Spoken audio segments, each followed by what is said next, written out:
Good morning students. आप देख रहे हैं डीपीएस यूट्यूब चैनल।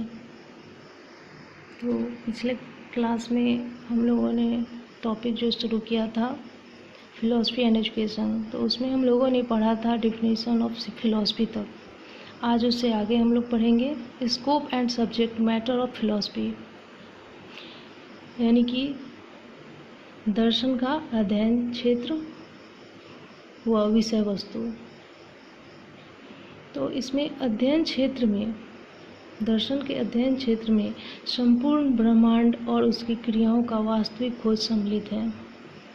यहाँ बताया गया है क्या, दर्शन का अध्ययन क्षेत्र जिसमें क्या सम्मिलित रहता है, संपूर्ण ब्रह्मांड इसमें आता है और उससे संबंधित क्रियाओं की वास्तविक खोज इसमें सम्मिलित रहती है।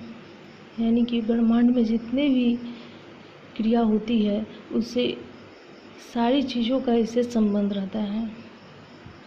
जैसे कि दर्शन जो है दर्शन का अध्ययन क्षेत्र अत्यंत ही व्यापक है। यह ऐसा अध्ययन है जिसमें संपूर्ण ब्रह्मांड और उसकी समस्त क्रियाओं की वास्तविक खोज सम्मिलित है, जिसमें प्रकृति एवं ईश्वर से संबंध है। प्राचीन दर्शन में आप देखें, जैसे कि प्राचीन दर्शन में साहित्य, कला, धर्म, इतिहास, विज्ञान आदि सारे विषय आते हैं। दर्शन के इस अध्ययन क्षेत्र में हमने जो कुछ भी प्राप्त किया है वो सब विषय क्षेत्र में आते हैं, दर्शन की विषय वस्तु या अध्ययन क्षेत्र में आते हैं।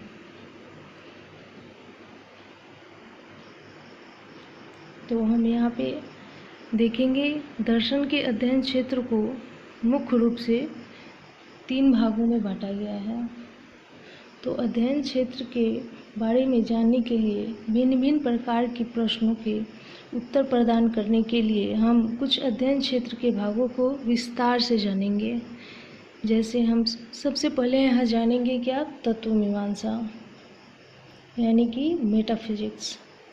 मेटाफिजिक्स, इनको 3 भागों में बांटा गया है। अध्ययन क्षेत्र को यहाँ पे 3 भागों में, मेटाफिजिक्स, एपिस्टेमोलॉजी, एक्सियोलॉजी, यानी कि तत्व मीमांसा, ज्ञान मीमांसा और मूल्य मीमांसा। तो हम यहाँ जानेंगे मेटाफिजिक्स के बारे में, यानी कि तत्व मीमांसा क्या है। मेटाफिजिक्स 2 शब्दों से मिलकर बना है, जैसा कि आप यहाँ देख सकते हैं।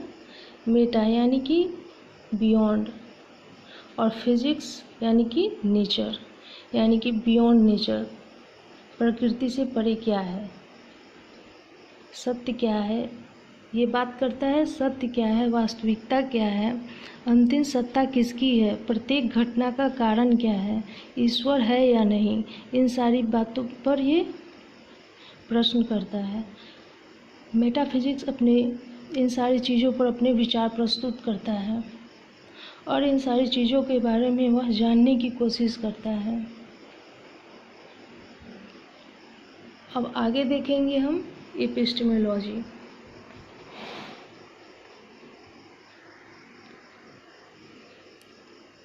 एपिस्टेमल जो है, इससे ये भी 2 शब्दों से मिलकर बना है।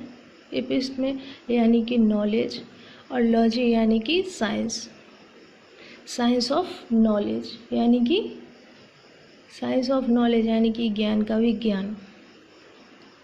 तो ये बात करता है एपिस्टेमोलॉजी, ये जो है तत्व मीमांसात्मक प्रश्नों, जैसे तत्व मीमांसात्मक में हमने आपको बताया कि ये सत्य, वास्तविकता, सत्ता, कारण आदि, इन सभी तत्व मीमांसात्मक प्रश्नों का, जो तत्व मीमांसात्मक प्रश्न है, ये सारी चीज़ों का, प्रश्नों का सही उत्तर ढूंढने के लिए किस प्रकार के तरीकों को अपनाया जाए, ज्ञान मीमांसा इस मुद्दों पर बात करती है। ज्ञान मीमांसा जो है बात करती है किस पे, मेटाफिजिक्स, यानी कि तत्व मीमांसात्मक में जो प्रश्न उठता है, तत्व मीमांसात्मक में जो प्रश्न उठता है, सत्य क्या है, वास्तविकता क्या है, अंतिम सत्ता किसकी है, प्रत्येक घटना का कारण क्या है, प्रत्येक जो घटनाएं घटती हैं प्रकृति में, ब्रह्मांड में, उसके पीछे का कारण क्या है, ईश्वर इस धरती पे है या नहीं। बहुत सारे ऐसे प्रश्न हैं जो मेटाफिजिक्स इस पे अपने विचार प्रस्तुत करती है। वो सिर्फ विचार प्रस्तुत करती है, लेकिन उसका सही ढंग से उसका उत्तर क्या होगा, इन मुद्दों पर बात विचार क्या कौन करता है, ज्ञान मीमांसा करता है। ज्ञान मीमांसा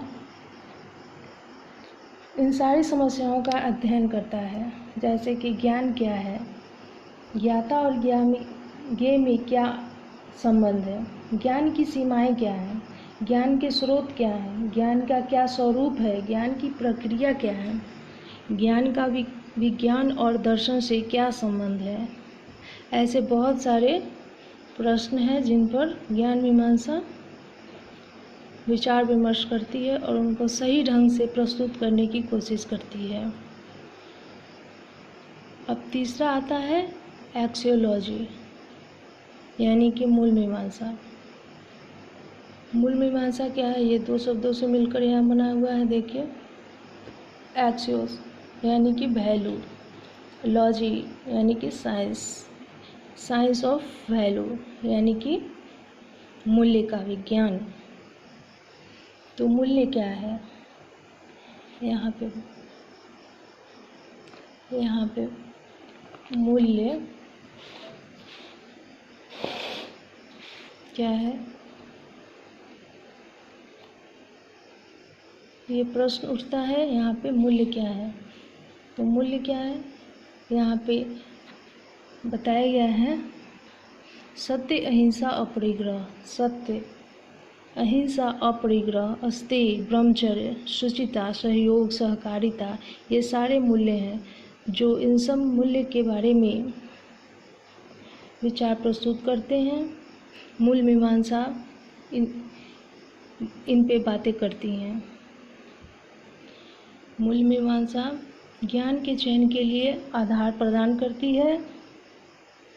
मूल्य शास्त्र को भी मुख्यतः 3 भागों में इसको भी बांटा गया है। ये बात करती है तर्कशास्त्र, नीति शास्त्र, सौंदर्य शास्त्र, यानी कि इन सारे चीज़ों में मूल्य को कैसे देखा जाता है, इन सारी चीज़ों पे ये बात करती है। मूल्य मीमांसा का संबंध जीवन की सत्यता से होता है। मूल्य तभी सत्य होता है जब हम उनके बारे में अनुभूति करते हैं। मनुष्य के जीवन का जो लक्ष्य बिंदु होता है उसका आकलन मूल्यों से किया जाता है। तो मनुष्य के जीवन में जो मूल्यों से लक्ष्य और मूल्य होते हैं उनका आकलन मूल्यों से किया जाता है, और उसे किस प्रकार करेंगे वो निर्भर करता है आपके ज्ञान पे। अब आगे हम देखेंगे फिलॉसफी एंड एजुकेशन, इनमें क्या संबंध है। तो नेक्स्ट क्लास में हम इस टॉपिक पे बात करेंगे, फिलॉसफी एंड एजुकेशन पे।